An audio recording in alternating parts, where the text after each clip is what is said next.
Hello, my friend, and welcome to another episode of The Fool Writes Again, the podcast where I, Jinx, your host and imaginary friend, answers the burning question of what happens when you release a writer into the wild and he gets a chance to explore the world. So have you ever been interested in topics such as plot development, world building, character creation, or even character motivation? Then this is the podcast for you, so please stay tuned. With that being said, on this week's exciting episode, I'm going to answer the burning question of what happens when you release a writer into the wild and he gets a chance to explore the world of fan conventions. And what better way to do that than start off with a couple scenarios. First scenario being this. Imagine you're an individual who has spent his entire life watching movies. And as you're watching these movies, you have developed a crush on one specific celebrity. And because of this crush, you have never actually wanted to date anyone. Justified it as saying that you will meet the celebrity one day and you can't be tied down when you do because they are the one you are going to marry. And all your friends think you're insane, saying this is very unrealistic, but you hold true to your values. So one day when a convention comes to town, you see that your celebrity crush is actually going to be in attendance there. And you are so excited about it. You buy a ticket to the convention. But on top of that, you also buy a ticket to go and get a photo with your celebrity crush. The day of the convention arrives and you dress to the nines. You put on your best outfit. You go there and you want to make sure you're looking good, you smell good, your teeth are brushed and everything. And you get to the convention, you wait through a line, and you go and meet your celebrity crush. And as you're there talking to them, you ask them out. What happens next? Now, if that's not quite the scenario for you, how about this one instead? Imagine you're such a fan of anime, and you've been a fan your entire life, and one day you hear about a convention coming to town for anime, and you think, I'm going to go to that. I will go to that convention. It'll be the very first convention I go to, and I'm going to be surrounded by every other person there that likes anime like I do. But you know the convention's in a couple months, and you're like, I'm going to dress appropriately for it. I'm actually going to dress up as my favorite character for this anime. And you spend all this time buying your supplies and creating the different props that you need for your costume. And the day of the convention arrives and you dress up in your anime cosplay and you go to the convention and you see that no other person is dressed up in cosplay. You are the only person dressed up. What happens next? If that's not quite the scenario for you, how about this one instead? Imagine you are a voice actor, and you haven't been a very big named voice actor.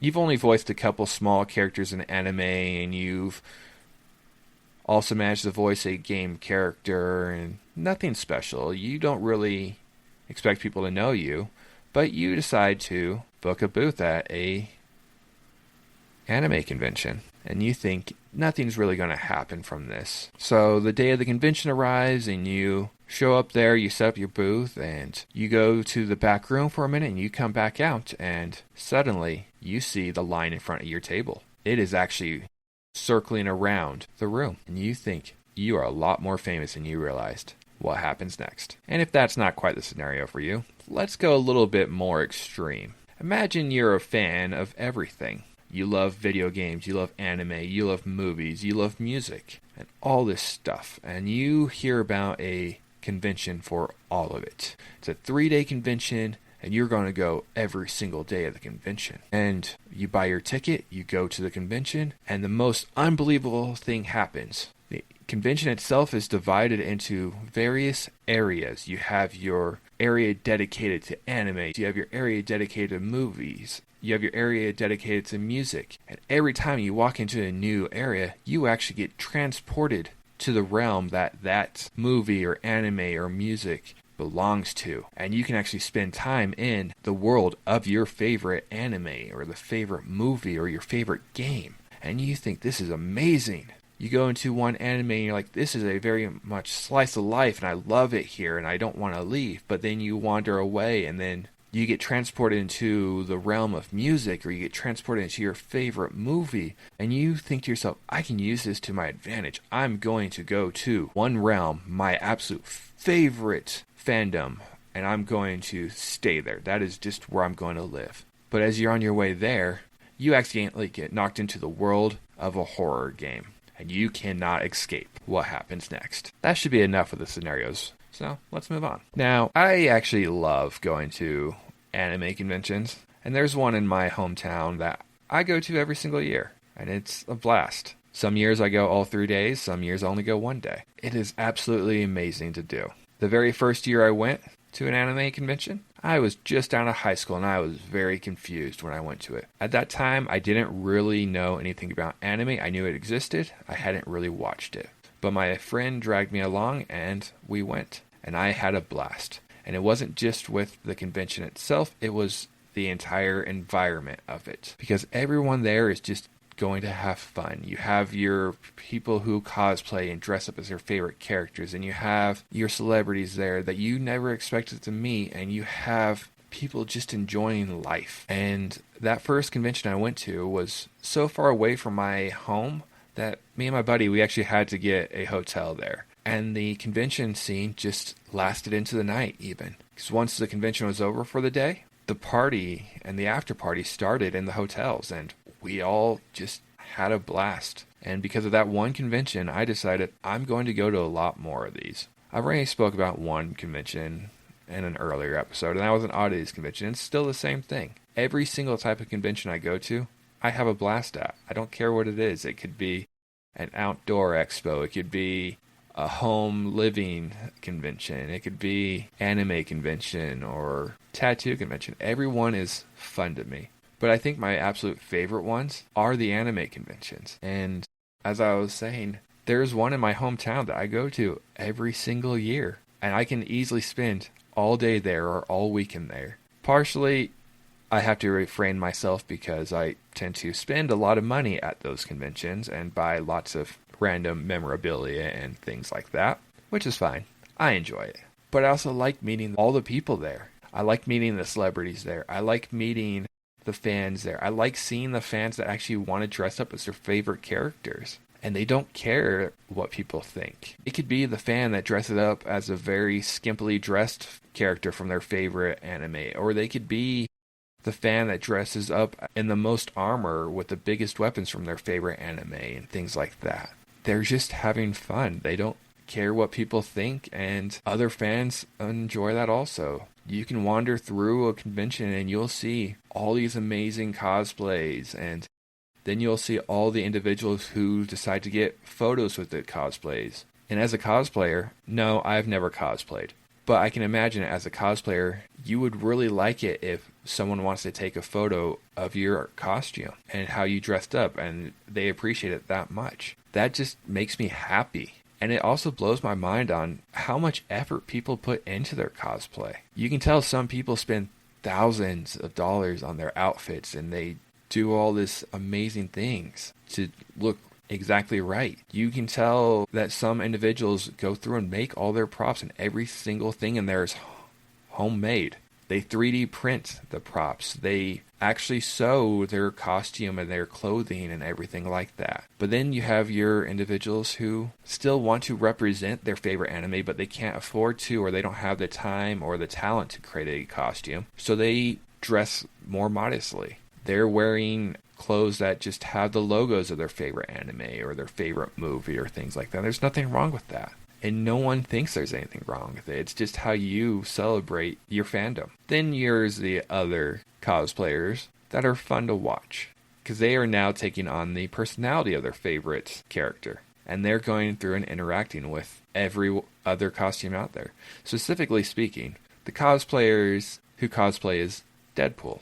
I absolutely love watching the reels and things with them, because Deadpool's a fun character and he breaks the fourth wall, so it makes sense that he's going through and interacting with every other fandom out there. So whenever I see that, I'm amused because the cosplayer is just getting into the character and having fun. And then there's the other side of conventions and anime conventions that I like, and that's the fact that the voice actors and the actors and all these come through. Every single year, I make it a point to meet one of my favorite actors at a convention.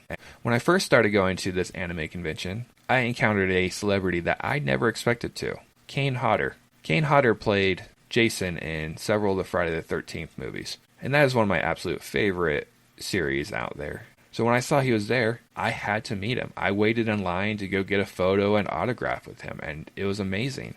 And since then, I've made it a point to get a photo with at least one celebrity every year I go. Because after that, I went and I got a photo with Alexandra Daddario, and then I got a photo with Matthew Lillard, because I can go through and meet my favorite celebrities. And why not meet the voice actor? Mind you, I'm not a celebrity, but I can imagine the celebrity there also appreciates seeing who their fans are and seeing that they actually have a giant following and a fan base. A celebrity who walks out of backstage and stuff and then sees their favorite fans there, and their table is just crowded by people wanting to meet them, get photos with them. It is awesome to me, and it's probably awesome to them. And it also goes to show who people like and who follows who. You go to a convention, you will meet a lot of random celebrities there. Some you will know, some you won't. But it's almost guaranteed that every celebrity there, someone at least knows. And that's cool to me. Like, I can keep going on and on and on about this and conventions, because they're fun, and every single thing about it is fun. But I feel like I should probably move further into the point of this. And that is, you can use conventions for plots very easily. Out of the 4 scenarios I provided, none of them are realistic at all. But all 4 of them are inspired by various trips I took to a convention. The first one, I met my celebrity crush at a convention. And yes, I asked my celebrity crush out at a convention. I was rejected, but I had to try. It was very unexpected and spur of the moment, and no, I did not dress to the nines to go. I honestly did not plan on asking my crush out, but I did, and then I got a story out of it, and now I get to tell you all. It's unrealistic that you'll go and ask your crush out and they will say yes, and then you get married, but it's very possible that it could happen. So that's the first scenario. As for the second scenario, I don't cosplay. I've thought about it before, but I don't have the time to do it. And it would be very unrealistic to go to a convention where no one is dressed up.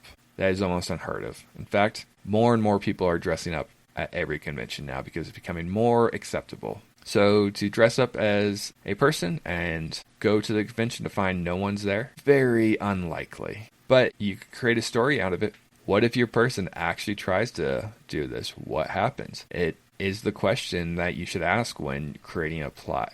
What happens if this happens? What if someone doesn't dress up? What if every single person in the convention is dressed up, but you're the only one who's not dressed up? Or you reverse it, you are the only one dressed up. What if because you dressed up, you're not allowed into the convention? What if because you didn't dress up, you're not allowed in the convention? There's a whole bunch of possibilities there just because you asked the question of what if. And that is one of the best ways to get a plot, is just asking what if. As for my third scenario, I decided to flip the script a little bit, and you're not just a customer or a guest in the convention. You are one of the people there that guests want to meet. You are the celebrity. And what if you didn't think you were a very well-known celebrity and discovered you actually are? You are very famous and you just didn't understand it.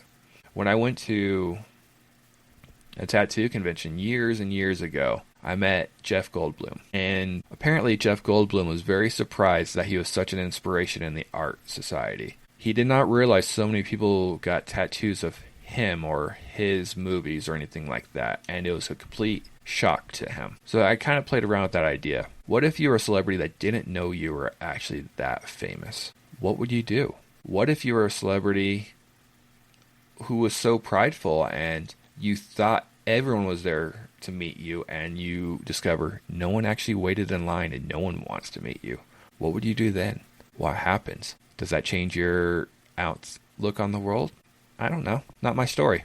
Could be yours. But again, it's the question of what if? What if you didn't know this? What if you knew this? What if this actually happened? And then my final scenario. It is definitely the most outrageous of them. And no, I have never had it happen. I have never fallen into another world at a convention. But that gives the most opportunity for plots and story ideas. What if your guests suddenly fell into another world? What if they knew that could happen and they go to the convention specifically to experience their favorite anime realm, their favorite movie sets and all that, because they know what's going to happen?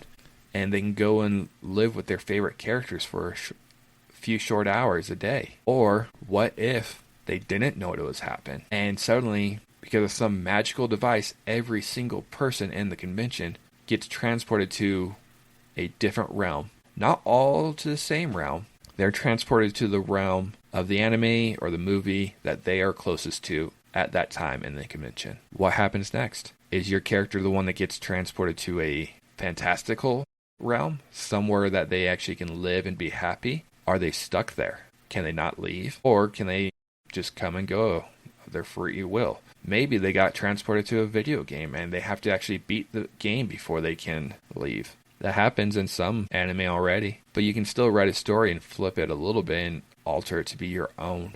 But then with that, what if your character is trying to go to a very specific world and then they get transported into a zombie game? What happens then? Are they completely screwed over? Then there's this idea. What happens if your character dies in that world? Are they just gone forever? Or they treat it like a video game and they get a second life if they survived? Or if they die in that world, do they just get transported back to ours? So many possibilities with it. And it's all because of a simple plot and because of going to an anime convention. But my friend, it's getting to that point of the episode where I have to start calling it a day. But before I do, I have a writing prompt for you. Write a story about an individual who goes to an anime convention and gets transported to the wrong realm. What happens next? Now, I don't care about the genre, if it's horror, fantasy, romance. I don't care what format it is. It could be poetry, flash fiction, actual novel, or even a song. Now, what I really care about is that you have fun with it and make it your own. And with that being said, I really do have to call it a day. If you enjoyed the content of this week's episode, please like and subscribe. And if you want more content from the Jinks'd world, visit my website at jinxedworld.com. That is JINKSDWORLD.com. With that being said, I hope you have a good rest of the day. I know I will. And I'll see you again.